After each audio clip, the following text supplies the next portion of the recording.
Welcome back to our podcast, Life to the Full with David. and Joe. So, for this episode, wala kami sa bahay. Ayan, so nandito muna kami sa different setup. Wala kami mic. Ayan, walang mic, bawal yung mic na Kaya office dito lang kit. kami nagsasalita. So, ayan, just different setup, different scenes. Dahil ilang months din kaming nasa bahay lang. So, we decided na mag-vacation for just ilang days lang. Christian dating ang pag-usapan natin for this episode. Marami kasi kami hugot dito dahil for many years lang din na nag-lead ng small group for single men and women. Maraming issues syempre kaming naririnig about this, and especially kami rin na na-experience namin nung mga years na nagde-date kami. 3 years din. How I laid down yung, kumbaga parang from talking stage, nag-lay down ako ng feelings ko sa kanya, yung intentions ko. Hindi pa kami nagkikita sa personal. Nakita na tayo sa personal. Nakita na tayo. Personal. Once ulit. Oo, dahil halos pabalik pa lang nun, talagang hindi pa rin ganun ka, yung... Yung ECQ pa nun di ba? Oo. So, within months, yun parang mga 3 to 4 months. First time yan tumawag. Tapos, Kasi madaling araw yun. Madaling araw. Sabihin ko na, parang hindi ako mapakali. Ganun. So, as in, within months lang yan. Tapos, we've dated ng for ilang months lang din. Tapos, ayun, officially, naging boyfriend, girlfriend. Sinagot ko rin naman siya agad. Through email, Before pa lang naman. may job application yun. Alam ko na sa sarili ko na sasagutin ko naman talaga siya kasi pinag-pray ko yun. Even before ma-meet ko siya, pinag-pray ko na yung next relationship ko. Talagang yung guy is kilala na si Lord. After graduation lang ako naging Christian. So, I was in a long-term relationship na nung hindi pa ako nakakilala kay Lord. And then, nung pagka-graduate ko from college, doon ako naging Christian. And then, doon pa lang na-open yung understanding ko about importance of really yung legit na Christ-centered dapat yung relationship ninyo ng boyfriend mo. Dati sinasabi naman na yun sa akin pero hindi ko naiintindihan kung ano ibig sabihin. Pag na-understand mo yung pagmamahal ni Jesus sa'yo, tataas din talaga yung standard mo sa love na gusto mong ma-receive. Yeah. Lalo na sa lalaki or yung standard mo like for your future sa marriage and all that. So, really different kung paano ko nakita yung relationship na gugustuhin ko. Yung non-negotiable ko naman talaga yun. Hindi lang basta Christian na. Kasi madami rin namang Christian boys na parang hindi pa ganun ka-mature din sa relationship kay Lord. Yung maturity niya and magkakaintindihan kami in terms of syempre intellect din tsaka yung desire doon sa pagbabasa ng Bible. Ayun, tsaka naalala ko din nung time na nag-lay down ako nung intentions ko. Yung tanong niya sa akin nung right that moment, parang bakit? Parang ba't mo ako gusto ko ligawan? Tapos, ang sagot ko sa kanya noon, sabi ko yung non-negotiable ko kasi talaga is mature Christian. Tapos parang ano niya lang sa sarili niya na parang hindi ko makonsider yung sarili ko na mature Christian. Ganyan. Kasi feel ko, parang 3 years pa lang ako noon. Bago So, parang doon ko siya minimeasure. Bago pa lang naman ako. Yeah. Tapos, ang sagot ko sa kanya noon, sabi ko hindi naman yun tungkol sa gaano katagal, maturity ng Christianity. Hindi siya talaga about sa, perfect ka na ba? Or perfect ka na, kaya matured ka na. Or parang gano'n. Yeah. But rather, sabi ko yung maturity, at least yung acknowledgement mo na kailangan mo si Lord, kailangan mo ng changes, kailangan mo ng transformation. And hindi lang siya as superficial as, gusto ko kasi same kami ng religion. Na pag born again Christian ako, that born again Christian din siya. Hindi siya kasi about religion in the first place, but yung values mo lang. Like, imagine being with someone na magpa-plan ka ng life mo for the future with that person. And kung talagang nasa center ng heart mo si Jesus, di ba? Tapos yung kasama mong magplano ng buhay mo, hindi naman kilala yon yung sobrang number one na gusto mong i-honor sa lahat ng mga decisions mo moving forward in your life. Hindi talaga siya magme-make sense. Bible nga, di ba, yung being equally yoked means making allegiance with someone na magkaiba kayo ng direction or gusto mong puntahan.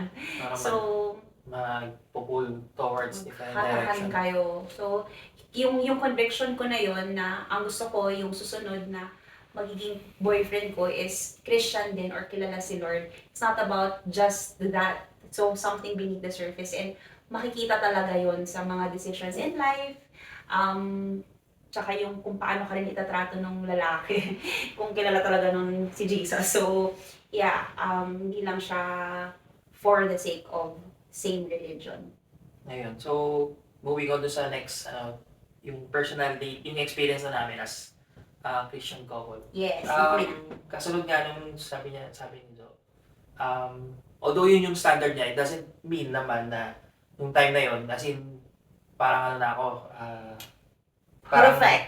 Perfect na ako, or parang Yeah. kala ko malapit na kay Jesus. Hindi, as in, I would say na from the moment na nag-start yung dating namin, tapos yung ngayon, sobrang layo. Sobrang Puro layo. imperfections pa rin, tsaka puro reklamuhan pa Yeah. rin kami, or like, madaming Marami talaga flaws. mga na, anong tawag doon, parang na-cleanse, or not necessarily na parang inray namin baguhin sa isa't isa. But rather, yung parang paano lang kami mag-adjust for each other. Yeah. Jesus, paano niya mamahalin tayo. Meron kang sariling way to love other people, but that it doesn't follow na yun din yung kung paano ni Jesus mamahalin yung tao na yun. Parang Ayun, again, yung Christianity naman niya kasi in the first place is not about perfection talaga. Yung redirection siya ng for me, yung beauty nun ay ibig sabihin, talagang Christians kayo na journeying together. The goal pa rin of dating is marriage pa rin talaga. The moment kung tatanungin ako, kung kailan ko parang nakita si Jonah, papakasalan ko. As in the moment na bago ko mag-lay down nung intention ko na ligawan siya, yun na yung mind ko na liligawan ko siya dahil siya yung gusto kong pakasalan. hindi siya parang testing the waters, ganon. Mahirap siguro malaman, or parang hindi mo siya talaga masasabi na paano kung nagkamali or whatever. The same way kung paano yung living yung Christian life, hindi siya about being certain, but rather relying dun sa ng spirit na parang ito, ganyan. The spirit moves you, and knowing naman na sovereign pa rin si Lord sa buhay namin. So, yeah, basta yun yung faith namin during that time na we will be dating to marry. Then whatever happens, leave it up to the Lord. So, faith, still, yung itsura nun, faith in action. Madami talagang struggle, madaming flaws, but it doesn't mean na gugustuhin lang namin magstay that way. Kasi nga, parang yung sabi rin, di ba, na God loves you so much as you are. God loves you as you are, but He loves you so much not to allow you to stay the way you are. Yeah. Kasi ang ano naman talaga doon, ang gusto sa atin kung paano tayo hinuhubog ng Lord is towards Christ-likeness. So sa amin din, yung mga flaws na yun, while we understand yung pag-cover ni Lord ng grace sa mga flaws na yun, alam namin na ayaw namin magstay that way na palagi lang siyang struggle or hindi na namin siya ma-overcome. That's why very important for the both of us yung church, saka yung accountability, yung mentoring namin. Kwento ko lang din yun na kung paano lang din kami mas lalong kumapit doon sa church nung naging kaming dalawa na. Actually, habang nililigawan pa lang niya ako, pinakilala ko na siya sa mga leader ko, ganon. Pero hindi siya yung parang, parang pulisin nyo kami, or parang pagalitan kami kapag acknowledging lang din na kailangan namin ng people outside of us na magme-make ng sober judgment. Kasi kung emotional kami pareho, syempre nandun na nga yung kilig, nandun yung excitement niya sa isa't isa.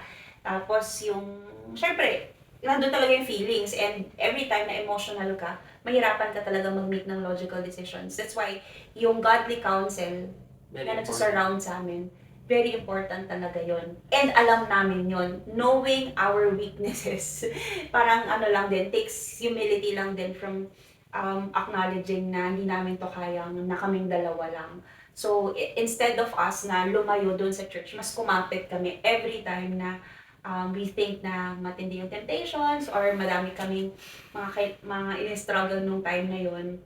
Yeah, always going towards to God, tsaka yung mga taong magsispeak ng life sa akin, tsaka ng truth. So, very important yung mentoring sa amin.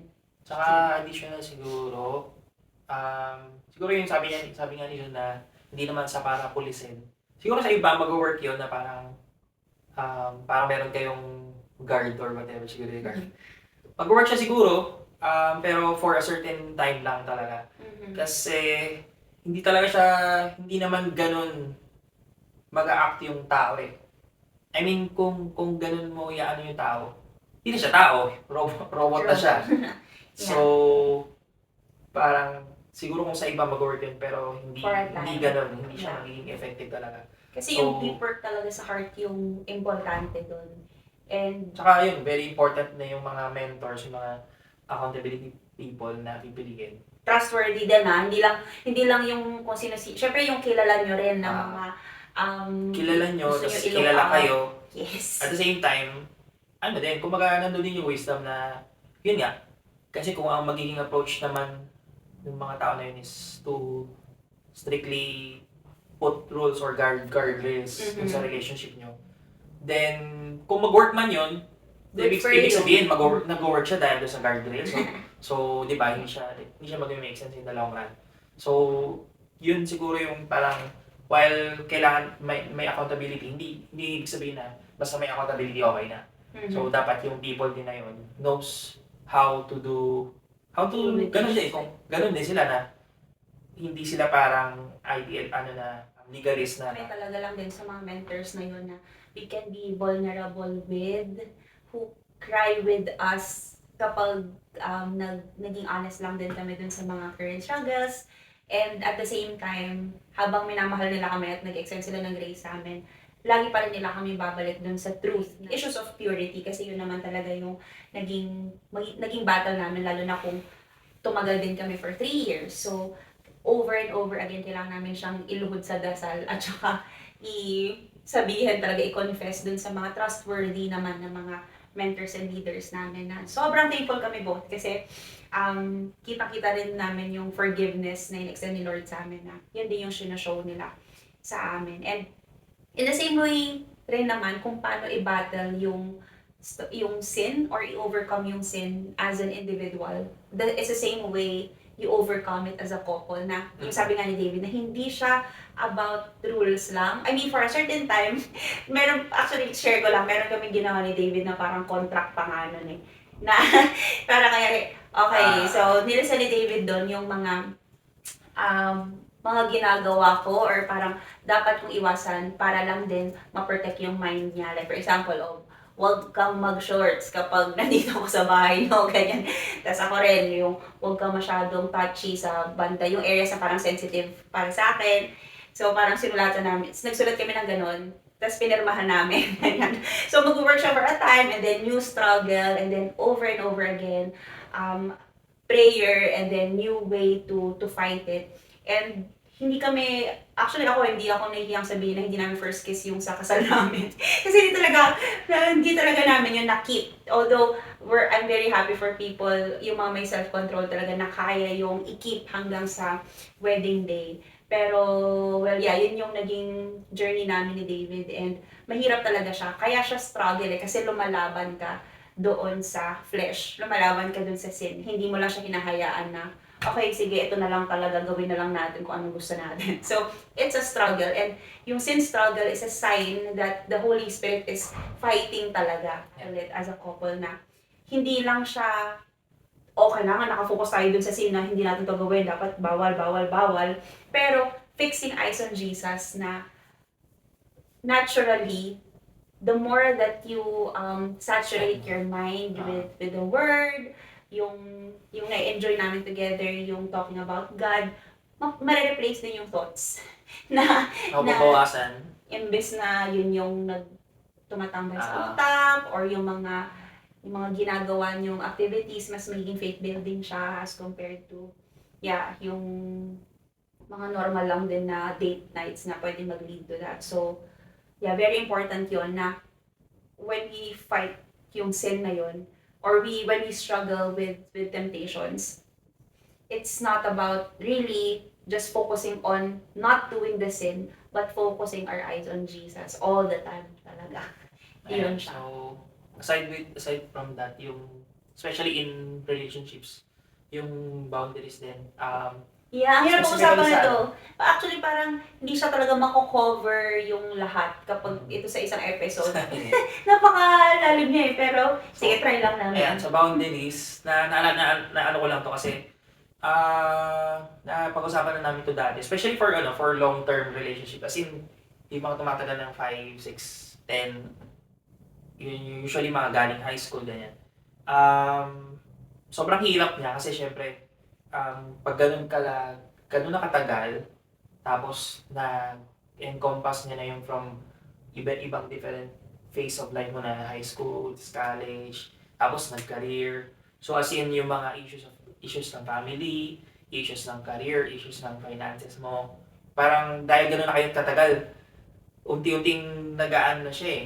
Nagiging... Nagko-collide na yung buhay niyo talagang Oo, parang parang mag-asawa na rin. nagkakaroon na ng linkage. So, doon ko rin na-realize nung pumasok na isip ko yun na parang oo nga, no, kaya pala yung sinasabi din ng ibang leaders o ng ibang na hindi talaga maganda na tumatagal yung relationship sa boyfriend-girlfriend relationship.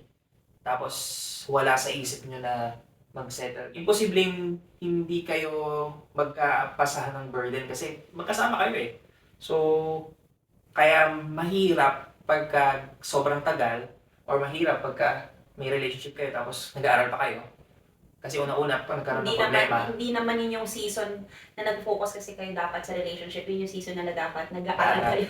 saka yan, pag nagkaroon ng problem, relationship, kung paano usually yung i-resolve yung mga issues nung ano na yun, is damay pati yung parents or kung sino man na nag-aalaga kasi ano pa kayo, yung hindi pa kayo fully Adult enough to decide on something or to come up sa rational So, at the same time, ganun din, kahit ba nag-work na nung start ng relationship, tapos tumagal kayo ng 10 years, ganun pa rin eh. Issue pa rin siya kasi, for example, lalo ngayon uso yung relationship goals. Let's say na tumagal kayo 10 years, tapos 5th year nyo, naisip nyo na, ay, magano na tayo, mag-invest na tayo sa condo or tapos magbabayad na kayo parehas doon, kung di pa naman kayo kasal, syempre, ibig sabihin, nakapangalan lang dun sa isang tao yung, na yun, property na yun, or asset na yun. So, complicated siya pag hindi kayo nag-end up na ikasal. So, may point ko lang dito ay yung difficulty of setting boundaries kapag ganun yung setup. Yeah. Hindi siya talaga magiging masarap sa pakiramdam. Mahirap talaga mag-set ng boundaries kapag tumatagal na kayo kasi papasok din yung over-familiarity doon. Kaya sa amin, yung mga madalas na away namin before, like, kapag overly familiar na, like, yung mga character flaws ng isa't isa, may kita nyo na, di ba? Pero, kumbaga, ang sinasabi ko sa kanya nung time na yon, since yung level of commitment natin, hindi pa pang mag-asawa. Parang, ang sinasabi ko sa kanya is, you don't get husband benefits from me. Na, syempre, kung asawa kita, titiisin ko yung ganitong flow mo. Kasi, nandun na nag-make na ako ng promise sa'yo. Pero ngayon, na boyfriend pa lang kita, I can still set my standard. I can always say no to this. I can always get out of this relationship. Then, hindi ko mabibigay sa kanya yung, ang sama ba, hindi ko alam. Pero, yun yung standard ko ng time na yun, na I can't give you the level ng acceptance na kayang ibigay lang ng wife sa husband. Kasi pang mag-asawa talaga yon, yung for better or for worse. Di ba parang hindi nag-agree ako dun na hindi niya talaga to do that. Pero masakit sa kanya yun, syempre, nung sinasabi ko nung time na yun. Pero, syempre, di ba, ladies, kailangan natin talagang i-stand yung ground natin. Tsaka, we set the standard for our future families. So, huwag tayong mahiya na, kahit nandun na tayo sa relationship na yun, huwag tayong mahiya magsalita na kung ano yung mga hindi nagsisit right with us. Tsaka, hindi ibig sabihin na hindi mo yung fight for your relationship, but rather, hindi mo kailangan na mag-put up dun sa mga ganong bagay or yun nga, yung pinaka-point ay, kung hindi pa kayo mag-asawa, you don't, it's not required for you na parang i-defend siya sa ibang tao na as if, parang hindi, ganito. Again, it was my way of saying, kung gusto mo ng ganyan, bibigay ko yan sa'yo, pero pakasalan mo ko. Di ba, parang yung commitment natin, mag-commit ka rin doon sa level ng commitment na pwede mong ma-receive yung ganong kind ng love kasi, or acceptance. Meron tayong question from anonymous. Ulit, sige, sabi mo yung question Ayun nga, kung anonymous. mare-resolve daw ba yung family issues or personal issues after the marriage. Kinasal na. Ang personally, na-experience ko yan, as in no. As in big no. Kaya every time na may makakausap ko ng gano'n, na parang gano'n yung thinking, parang paano na lang din ako na, Lord, bigyan mo siya ng wisdom na maano niya yung na hindi marriage yung solution Hindi siya yung sagot. hindi marriage yung solution for any problem. Na kung may issue ka ng longing for a personal hindi marriage yung solution. Si Jesus ang solution Yes. sa lahat. Kung meron kang financial issues, kung meron kang issues sa family, relationship with the father or mother, hindi marriage yung magiging sagot dyan. Yeah. Si Jesus lang. So, kung Hindi ganun siya, yung hindi thinking, totoo yung lalagay ka sa tahimik. Kasi, okay. ano siya eh. Magmamagnify lang yon. Pwedeng hindi man siya mag-manifest directly, pero as in magli-leak out siya sa iba-ibang klaseng problems. So, ayun lang. Hindi siya solution to any problem. Pero, yung sagot ko dun sa nagtanong sa akin yun, sabi ko, parang yung tanong ay, kung tatakbo ba si Vico Soto or kung mananalo ba si Vico Soto bilang president, maulad ba yung Pilipinas? Parang ganun, na hindi ibig sabihin na kung si Vico yung magiging president, biglang uulad na yung Pilipinas. Hindi siya ganun kadali. Hindi siya ganun kadali. Yeah. Like, ano lang siya, sobrang deep work. Although, personally, tingin ko, ulan yung Pilipinas. Joke lang daw. Sana si Vic. Si Lord pa rin, si Lord. Pero, basta parang hindi lang din talaga siya ganun ka-simplistic kasi kaya hindi rin kami makapag-prescribe. Like, hindi rin talaga prescriptive kung paano namin sinasabi. Like, pag may humihingi sa amin ng mga dating advices or relationship advices, hindi siya, walang isang sagot na parang applicable na to all kinds of relationship. Kasi iba't iba talaga kung paano paano hinahandle ng tao. So, for anything, share lang namin yung naging experience namin. Tapos, nililid namin sila kung paano nila mas madidiscern kung ano yung sinasabi ni Lord doon sa personal problems nila na yun. So, same way with yung relationship advices.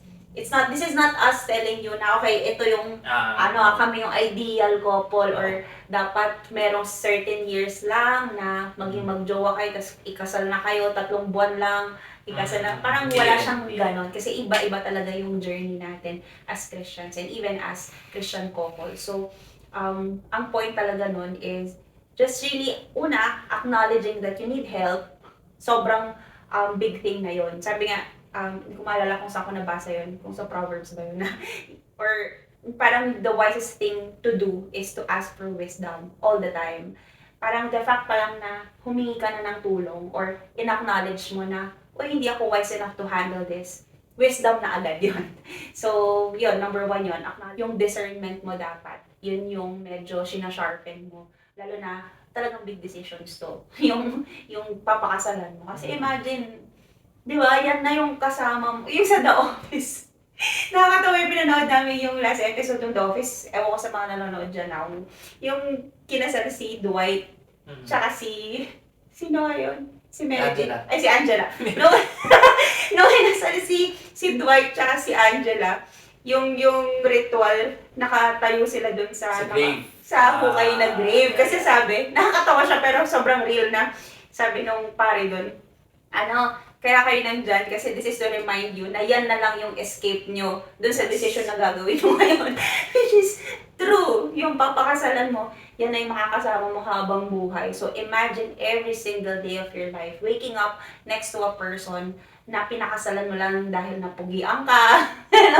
O napugian talaga ako dito.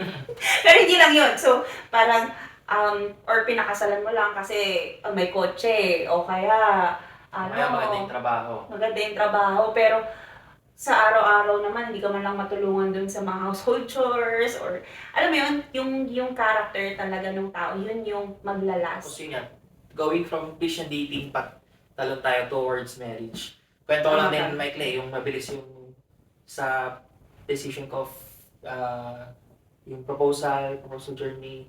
Yun nga, sabi nga nito, hindi talaga siya sa tagal, hindi din siya sa super preparation, especially sa yung pag-transition from in a relationship to marriage. Personally, as bilang lalaki, natutunan ko rin na parang, hindi siya talaga parang pag-ready na or financially, mag-ipon muna ako pang pakasal or whatever. Na ano ko nga na, hindi talaga siya sa gano'n na kung gano'n yung magiging thinking ko, then that would mean I'm relying sa sarili kong diskarte rather than sa ano ni Lord. Pero hindi naman din ibig sabihin mindlessly going Sige, ka rin. Ganun pa rin reckless siya. Ganun pa rin siya. Kung gagawin mo siya without God's wisdom, same thing. So, entrusting kay Lord talaga yung how things go. Sa akin, yung nag-decide ako na mag-propose na nun. Especially Insert clip of proposal here. So, na-costume pa ako nun sa mga nakakita nung ano na yun.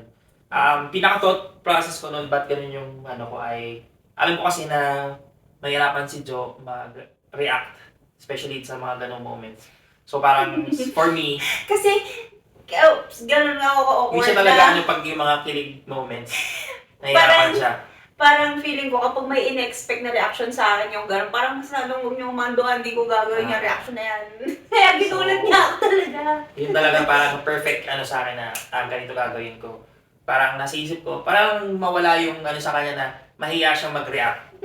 Makikita niya na, naka-costume ako ng Little Prince na mukhang Saitama, di ba? Yes. Parang wala ka nang, parang free ka na mag-react kung ano yung gusto mong react, gano'n. Yeah, kasi pa mas... At the same time, yun nga, kasi Cute. may, kumbaga yung Little Prince na pag-usapan namin yun nung dating pa lang kami. So, ayun, nung nag-propose ako, wala pa naman akong ipon nun, wala akong as nung nag-guess na siya, tapos nag-prepare kami na for marriage, wala kaming ganito para makapag-ipon tayo. Parang ang ano lang is, eto na, itong date na to, December, within that year, June, 6 months. June ako nag-propose, tapos December yung din-decide na. Ayun. Going from that, for the next topic, last point pala. Okay. The value And beauty of marriage. Kasi madami talaga akong kinailangang i-unlearn na maling understanding ko about marriage na hindi naman yun yung definition ni Lord. So, we saw the beauty in it before in preparation pa lang, hanggang nung wedding day, and even ngayon that we are living it out already. Ano na lang to, maikli na lang to kasi kailangan pa ng isang buong episode siguro for that kasi napakalawak. Pero siguro being 1 year married pa lang, bilang bata pa lang din kaming mag-asawa, how I see yung value and beauty ng marriage is just having someone with you na alam mong hanggang sa dulo, kakampi mo siya talaga. Like, kakampi mo siya in a way na hindi yung i-enable ka niya kapag mali. Tutulungan ka niya to be a better version of yourself, to be the woman that God wants me to be. And at the same time, He's the one protecting me, defending me. Kung meron mang taong magsasabi sa'yo ng mali mo, dapat yung asawa ko He's my best cheerleader and my critic also. Siyempre, minsan kapag kinikriticize niya ako, Masasaktan ka, pero... pumapalag ako, pero kailangan ko yun. Kasi, syempre, dahil siya yung pinaka, may Tayo yung kilala. makakakita dun sa worst, natin worst self. Worst and best self. Best self. Kumbaga, medyo geeking out lang sa yung Holy of Holies. doon sa, ano ba, sa Ark of the Covenant. Parang siya lang yung nakakapasok doon sa Holy Yeah. of Holies ko. At ako lang din nakakapasok doon sa Holy of Holies niya. Na dito sa mundo, syempre si Lord yung pinakamas may kilala pa rin sa aming dalawa. Pero here, like, we see the best and worst version of ourselves. Yun din yung ano, for me, yun din yung beauty of marriage itself. Na jokingly, while yun yung parang madalas na pinagbibiro or pag parang discouraging na, oh, ano, sigurado ka na ba? Parang ganyan. While jokingly, yun yung ano, personally, nakikita ko siya na grabe talaga yung ano ng marriage kasi talagang sanctification talaga. As in, closest, yun nga yung sinabi niya kanina, closest siya ng picture of Jesus and the church. Yeah. Yung the bridegroom and the bride. As in, Yes. yun talaga yung closest na ma-reach mo yung ano na yun. Picture. Talagang Inside ano kayo, talagang mag-clash kayo dahil different person kayo. Clash ng values, as in kung paano kayo sanctify the Lord. Preferences. Talagang ano siya. And yun yung beauty nun kasi nga, mas makikita mo yung sarili mo na, Lord, thank you dahil yung tao na kasama ko is making me closer dun sa the version na design me. Dinesign mo for me. Yeah. Yung parang yung sa book ng The Me I Want to Be, na merong different versions of self na ito yung The Me I don't want to be, the me na sinasabi ng ibang tao, the me na sinasabi ng kung sino man. Pero meron talagang the me that Christ want me to be. So, Yeah. yun yung goal ng marriage. To get you closer sa being like Christ. Being the man and woman that God wants you to be. And yung sinabi sa Bible na you will be as one flesh. Hindi lang, well, picture din yun ng physical intimacy for others. Pero ano rin siya talaga na you will be as one. One in mission, one heart going towards yung fulfilling kung ano yung will ng Lord sa life ninyo. Parallel nga nung love ni Jesus sa church. Parang kung paano nag-overflow yung love na yun, ganon din yung picture na kung paano nag-overflow yung love ng husband sa wife. Like, yung sinabi nga sa Ephesians, di ba, na husbands, love your wives as Christ loved the church and gave himself up for her. Naku, napakahirap nun para sa role ng mga husbands. Knowing that you are beloved, yung identity mo na yun, talagang mapupunta ka doon sa posisyon na gugustuhin mong mag-submit. Kasi alam mong mahal ka nung pinagsasubmitan mo. So, yun siya talaga yung picture ng husband and wife. Submission ng wife, yung leadership ng husband, it's a picture of Christ's love sa church. And kapag yun yung nakita natin design, hindi siya yung magmumukha na, oh, bakit ako mag-submit sa'yo, dapat ako rin. O kaya hindi rin naman yung leadership ng husband, hindi rin naman siya yung authoritative lang na, oh, dapat ako masusunod kasi submit to me. Ganon. Hindi siya rin yung tamang picture ng marriage. Whatever man yung journey mo ngayon, like individual, kunyari, nandun ka sa posisyon na kakakilala mo lang kay Lord, tapos nasa relationship ka na, for me, hindi siya ungodly relationship. Hindi namin sinasabi ngayon na, okay, makipag-break ka na dyan sa boyfriend mo na yan, na hindi Christian, kasi dapat Christian.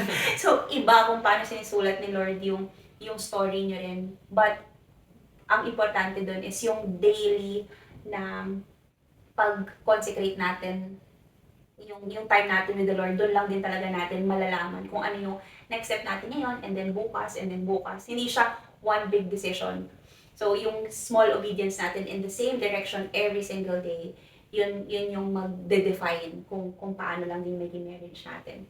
So, kung kayo naman din yung mag-boyfriend-girlfriend na ang tagal nyo na, or ngayon kakasimula nyo pa lang, so just take bits and pieces of advices from this, pero we're not saying na ito na dapat yung gawin nyo na susunod. For our last segment, random recommendations. Random recommendation ko for this episode. Okay, yung last time, anime. Ngayon, video game naman. So, si David lang din nag-introduce sa akin yung larong to. Ang ganda. It Takes Two. Ito, ilalagay ko dito yung clip ng mga laro namin doon. So, siya, video game siya na bagay siya talaga rin sa mag-asawa kasi kailangan ng teamwork doon eh. ang ganda ng storyline nun, actually, mag-asawa talaga yung naglalaro doon. Tapos maganda yung game kasi kailangan nyo ng logic, tapos hindi kayo talaga makakausad doon sa mga level hanggat hindi kayo dalawa Yeah. na magkasama, may magkaiba kayong skill set, tapos kailangan magamit nyo yun both. Para sa mga gamer or even hindi gamer, as in, kaya siya maganda kasi pinagsama-sama siyang ibang game mechanics from different kinds of games. So as in, sobrang galing. So Masaya. akin, recommendation ko ay Garmin. Itong Garmin. Ano na siguro to? Hindi na hinukubad yan. Parang 3 years na. So, or even kahit di man Garmin, any smartwatch. Mindful ako sa activity ko, physical activities, Sleep. tulog, kain, inom ng tubig or whatever. Bakit ko siya recommendation? Yun, mas magiging mindful ka sa physical health mo. And Tsaka mahaba tulog ka lang. ano yung battery niya compared sa Apple Watch. Yun talaga yung kesa sa mga smartwatch na wala Samsung or ano man. So, Yeah. So that's it for our second episode. Thank you so much for supporting Even You Fake. click. Pwede ba yun? Hindi ko kaya yun. Yun sinabi ko nga sa closing. Ikaw na. Oh, sige. Okay, so, yeah. So, ayan, if hindi nyo pa napanood yung unang episode, click nyo lang dito. Okay? Okay, so, thank you for watching. We'll see you on the next one. Bye!